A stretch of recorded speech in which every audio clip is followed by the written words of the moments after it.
नमस्कार, मैं अमित कश्यप और आप देख रहे हैं हंगामा टाइम्स। सच की तह तक इस वक्त की बड़ी खबर सामने आ रही है।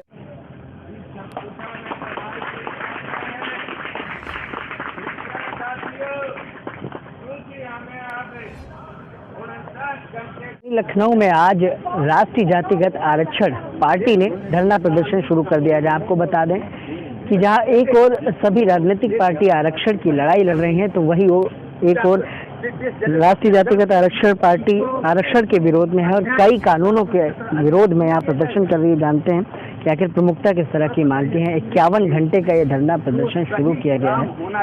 सर, क्या कहना चाहेंगे? 51 घंटे का ये प्रदर्शन है तो कब तक चलने वाला है? लोग यहाँ 3-3, 4-4 महीने से धरना कर रहे हैं। ये 51 घंटीय सांकेतिक अनशन है, सत्याग्रह प्रदर्शन है SC/ST एक्ट और जातिगत आरक्षण के खिलाफ। और आज ये 2 अक्टूबर को गांधी जयंती जी और लाल बहादुर शास्त्री जी की जयंती के अवसर पर दोपहर बाद 2 बजे संपन्न होगा। क्या मांगे? देश में जो SC/ST एक्ट है, जो जाति आधार पर आरक्षण की व्यवस्था है, वो समाप्त हो, योग्यता प्रतिभाओं की अनदेखी बंद हो, इस तरह की मांगे हमारी हैं। और इसको लेकर के हम पार्टी के मिशन 2023 की ओर लगातार बढ़ रहे हैं। सभी राजनीतिक पार्टियां जो है आरक्षण की मांग करती हैं, आप आरक्षण का विरोध कर रहे हैं, क्या बड़ी वजह है?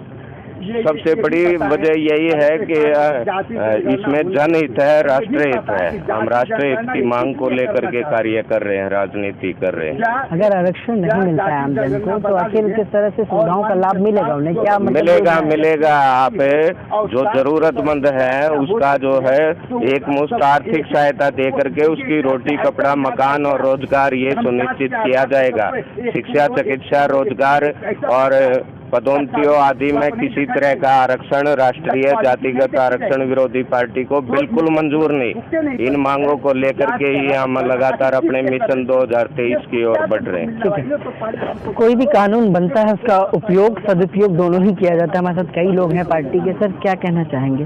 SC/ST एक्ट का किस तरह से दुरुपयोग हो रहा है, जिसके विरोध में आप लोग हैं?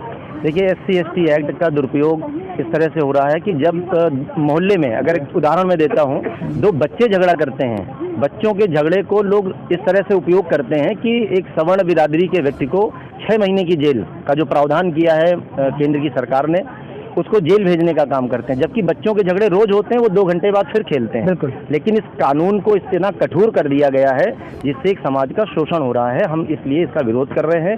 ये खत्म होना चाहिए। इससे सवर्ण और दलित के बीच में खाई भी खुद रही है। तो क्या लगता है कि सिर्फ इसी कानून का दुरुपयोग होता है, बाकी किसी कानून का दुरुपयोग नहीं किया जा रहा है? देखिए, इस कानून के दुरुपयोग से लोगों के घर तबाह हो रहे हैं। अन्य कानून जो भी हैं उनसे अगर घर तबाह होते तो शायद लोग विरोध करते। लेकिन ये जो काला कानून है SC/ST एक्ट, ये देश को तोड़ने का काम कर रहा है, बांटने का काम कर रहा है। लेकिन क्या लगता है महिलाओं के लिए कई कानून बने हैं, क्या उसका दुरुपयोग नहीं हो रहा है? आपने नहीं देखा अब तक? नहीं, महिलाओं के जो प्रति जो भी कानून जिनका दुरुपयोग हो रहा है, हम लोग उस पर भी आवाज़ उठाते आए हैं। महिलाओं के सम्मान की लड़ाई लड़ते आए हैं। कहीं का भी उत्तर प्रदेश में कई सारे कांड हुए हैं। देखिए आप, अभी हाथरस में जो कांड हुआ, जिसमें रात में उस लड़की की लाश को जलाया गया, उसका भी हम लोगों ने विरोध किया, आवाज़ उठाई। आपकी पार्टी में दलित वर्ग की कोई नहीं है? नहीं, बिल्कुल। SC/ST लोग हैं वो कोई नहीं है? नहीं है, दलित भी हमारे साथ हैं। दलित भी देखिए चाहता है, जो गरीब दलित है वो चाहता है कि आरक्षण आर्थिक आधार पर लागू हो, और हम उसके समर्थक हैं कि आरक्षण जो है वो आर्थिक आधार पर लागू हो। जो सवर्ण गरीब है उसको भी लाभ मिले, जो दलित गरीब है उसको भी मिले, OBC जो गरीब है उसको मिले। मैं एक सवाल पूछना चाहता हूं आपके चैनल के माध्यम से कि यदि आरक्षण जातिगत आधार पर लागू हुआ था तो देश से गरीबी क्यों नहीं खत्म हुई? अगर आरक्षण जातिगत आधार पर लागू हुआ था, सही था, तो देश के अंदर से गरीबी खत्म हो जानी चाहिए थी। आज सिर्फ लड़ाई होनी चाहिए गरीब बनाम अमीर की। जिसके पास पैसा है उसके पास बहुत पैसा है, जो गरीब हैं वो गरीब हैं। तो गरीब होना सबसे बड़ा अभिशाप है। इसलिए आरक्षण को आर्थिक आधार पर लागू किया जाए, जिससे देश समृद्ध हो और आगे बढ़े। देश का मुद्दा आरक्षण है या बेरोजगारी?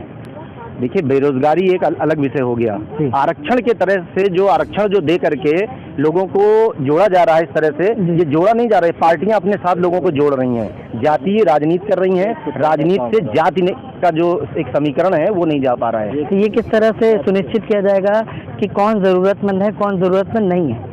देखिए, ये डीएम को एक अथराइज बनाया जाए और डीएम हर साल या हर एक समय पर 2 साल 5 साल में ये निर्धारित करे कि ये व्यक्ति गरीबी रेखा के नीचे हैं, इनको आरक्षण का लाभ मिलना चाहिए। इसकी कैटेगरी बनाई जाए, ए कैटेगरी, बी कैटेगरी और सी कैटेगरी, और उसके आधार पर लोगों को आरक्षण का लाभ मिले।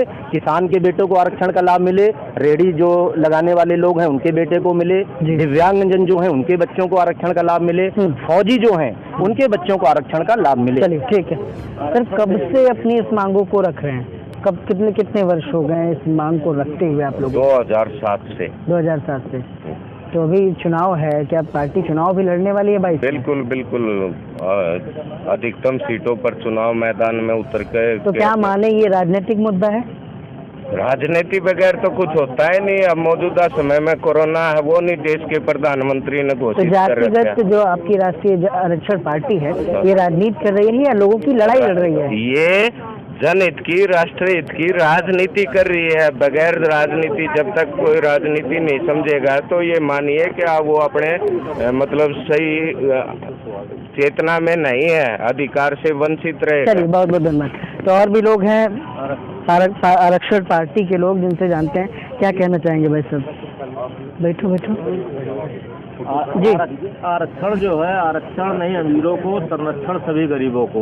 आरक्षण गरीबों को मिलना चाहिए, ना कि बड़े आदमियों को मिलना चाहिए। ठीक है, मतलब आरक्षण जो है वो अमीरों को मिल रहा है, इनकी पार्टी का ये कहना। क्या कहना चाहेंगे? नमस्कार सर, मेरा नाम मलिक मोहम्मद है, हम सुरक्षा समाज पार्टी के प्रदेश अध्यक्ष हैं जी। आज जो है लेकिन ये पार्टी तो दूसरी है। आप ये हमारी पार्टियों से 32 पार्टियां हैं जो हमारे साथ गठबंधन की हैं जी, और हम इनका समर्थन कर रहे हैं। अच्छा बताइए। तो आज देख लीजिए, तमाम जो गरीब लोग हैं उनको आरक्षण ही नहीं मिल रहा है। सांसदों के बेटे हैं उनको आरक्षण मिल रहा है, और गरीब जो हैं और विधायक के बेटे हैं उनको आरक्षण मिल रहा है। हाँ। IPS अधिकारी के बेटे हैं उनको आरक्षण मिल रहा है। गरीब को नहीं मिल रहा है। गरीब को नहीं मिल रहा है। गरीब का उसको जानते ही नहीं, गरीब उसका लाभ ही नहीं उठा पा रहे हैं जी। उसका लाभ उठा रहे हैं बड़े बड़े करोड़पति। तो पार्टी आपकी आरक्षण खत्म कर देगी तो कैसे लाभ मिलेगा बताएं? जी, कैसे लाभ मिलेगा? जब आरक्षण खत्म हो जाएगा जी। तो मानो देखिए, मानो जो है एक धर्म है और हम सभी इंसान हैं। कानून जो है एक लेवल पे होना चाहिए सब लोगों को, चाहे हम हो चाहे आप हो, सबको एक सम्मान होना चाहिए। तो इस हिसाब से आरक्षण को मुक्त करें और यह आरक्षण दे तो गरीब लोगों को दे। क्या दलित गरीब नहीं है? गांव में आके देखिए या उसके बाद देहातों में जाके देखिए, वहाँ पे उन जानते ही नहीं आरक्षण के बारे में कि आरक्षण है क्या। आरक्षण का लाभ तो बड़े बड़े आदमी उठा रहे हैं। तो इस वजह से इस आरक्षण को मुक्त किया गया। SC/ST एक्ट के बारे में आपका क्या कहना है? नहीं, देखिए सर, माइक छोड़िए। SC/ST एक्ट है, जैसे कि कार्रवाई आदमी करता है तो उसकी पूरी जानकारी लेनी चाहिए। फर्जी सूचना दे जाती है थाने में, उसके कार्रवाई हो जाती है। इसमें संशोधन किया गया है। अब तो ACP मतलब CO विवेचना करता है तब मुकदमा दर्ज होता है। अच्छा जी, जानकारी है आपको? नहीं, ये लोग काफी मतलब जैसे लेबर मिस्त्री किसकी जानकारी है आपको या नहीं कि CO विवेचना करता है, विवेचना के बाद मुकदमा दर्ज होता है? तो है। अब जैसे लेबर मिस्त्री फर्जी वो कर रहे हैं, काम कराना आसान नहीं है। काफी लोग लेकिन है तो ठेकेदारी का काम छोड़े बैठे हैं जी। तो यही सब है तो, लेकिन अभी देख लो थाने में कितना पार्टी में आपकी हर वर्ग के लोग हैं? जी, हर वक्त के लोग हैं हमारे साथ में। हरिचंद्र रावत जी हैं, हाँ। मनोज कुमार गौतम जी आए हैं। हाँ। ठीक है, सभी वर्ग के लोग हैं। ये देखिए, ये हैं राज बहादुर रावत जी हैं, ये ब्लॉक अध्यक्ष हैं हमारे। रावत जी इधर आइए। रावत जी हमारे ब्लॉक अध्यक्ष। रावत जी, SC/ST एक्ट को खत्म करने की बात आपकी पार्टी कर रही है, तो उसके समर्थन में है, क्या कहना चाहेंगे? यही है आरक्षण जो है नहीं, जो आपके लिए कानून बना है SC/ST एक्ट, उसको खत्म करने की ये पार्टी बात कर रही है, तो क्या राय है? साहब खत्म करे, सब लोग सुकून से रहे। तो आप लोग गलत आरोप लगाते थे मतलब SC/ST एक्ट के माध्यम से? हम गलत ये नहीं लगाते थे, दूसरे लोग ठीक है। साफ तौर पर राजधानी लखनऊ में राष्ट्रीय आरक्षण विरोधी पार्टी प्रदर्शन कर रही है और सुरक्षा समाज पार्टी भी इनके समर्थन में है। अब देखने की बात होगी कि उत्तर प्रदेश में सियासी घमासान है, 22 में चुनाव है, राजनीतिक रोटियां भी सेकी जा रही है, लेकिन मुद्दा आरक्षण को खत्म करने का है। देखने की बात होगी कि आरक्षण खत्म होता है, जातिगत आरक्षण जिस तरह से इन्होंने मांग की है SC/ST एक्ट और कई कानूनों को खत्म कर। SC/ST एक्ट नहीं चलेगा, नहीं चलेगा। योग्यता माता की तो हमारे साथ एसीपी सर हैं विक्रम सिंह जी। सर, ज्ञापन लिया गया है, क्या करने वाले? व्यापक एक्शन में इनका मानना है कि आरक्षण खत्म किया जाए।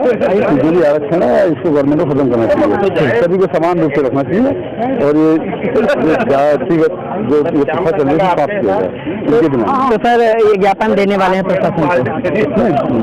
ज्ञापन इन्होंने दिया है, अध्यक्ष हैं, इनमें कई लोग हैं, एक ही पार्टी को एक आदमी नहीं है और इनके ज्ञापन को राष्ट्रपति महोदय तक पहुँचाया जाए। चलिए, बहुत बहुत धन्यवाद। तो ये थे हमारे साथ एसीपी विक्रम सिंह, जिन्होंने बताया कि किस तरह से इनकी समस्याओं पर संज्ञान लेने आए थे। उन्होंने ज्ञापन भी रिसीव किया। इनका कहना है कि राष्ट्रपति महोदय को उन्होंने ज्ञापन दिया है और जो पानी पिलाकर जो इनका सत्याग्रह था उसको तोड़ने का भी काम किया है। 51 घंटे का इनका जो प्रदर्शन था उसको समाप्त किया गया है। अब देखने की बात होगी कि इनकी मांगों पर आखिर किस तरह की विचार होगी। इनका ज्ञापन जो लिया गया उसके बाद किस तरह की कार्रवाई होगी। सहयोगी गिरीश के साथ मैं